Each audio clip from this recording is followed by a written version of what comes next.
just making a log here. Now, one of the issues might be that you might come across is that when you're, say, trying to make something like a thickness, as we see here, that when you bridge things together, that they won't line up and they won't bridge. This is because you've got to combine quads with quads. So if you've got one section that doesn't match up with the other section, then you're going to have a few issues. So we'll show you how to remedy that using the multicut tool. But right now, all I'm doing is trying to give it a little bit more thickness, because remember, when we smooth this, you're going to lose so much of that thickness. It's going to be a really sort of sharpish edge. And yeah, we'll just give it a little bit more meat to hang off, if that makes sense, or a little bit more wood. I don't know. Um, Here we go. So I've just extended the two sections, and what I'm going to do is I'm just going to select an edge. I'm going to select the other edge and just go and hit bridge, which is there on the shelf. And I like all those settings, so I'll just do it again. I'll hit enter. Now note I'm just hitting G, so I don't have my little thing telling me, a little gizmo there telling me what keys I'm pressing. But basically, if you want to do the previous command, just hit G. So we get to this point here, and you'll notice that the bottom section is cut into two, and the top section is still one piece. So we'll come back to that in a tick. And we'll finish off this section here, again selecting the top and the bottom and hitting G.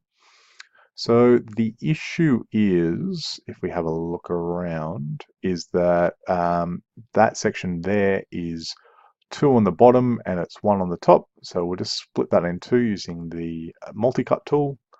And now if we hit edge, we can hit edge one, edge two, and hit bridge, and that will fill in the gap there. And we'll do it again. So yeah, bridge is a very handy tool for that. Next up, we've got this section here. So again, the top section's one piece and the bottom section's two pieces.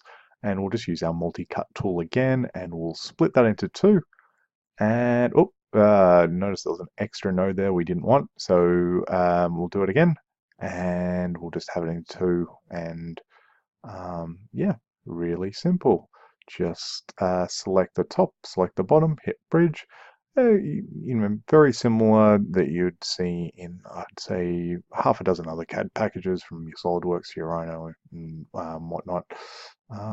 Works very similar ways.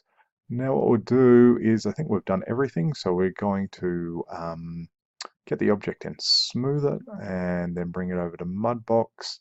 Actually, we might just extend this out a little bit because it's looking a little bit, yeah. All right, cool.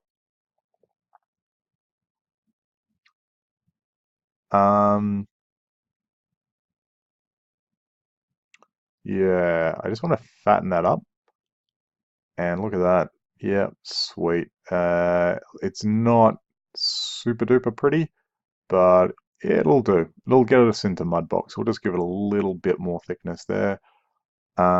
Thick, you know, meaty piece of wood, I guess, because it's going to kind of taper off to the end. We could add a couple of edge loops if we wanted to, but right now, I think just for the sake of getting this into Mudbox and sculpting it, it should work reasonably well. All right, let's see how we go. Send to Mudbox, send as new scene. Da, da, da, da, da. And forget about that. Keep this mesh, don't worry about the UVs at the moment. Here we go. Shift D, Shift D, Shift D, Shift D. Alrighty. Yeah, look. Yeah, have a little bit of fun sculpting there. Might have a couple of issues around the edge there, so just be a bit careful. But other than that, I think it should be good to go. Yeah.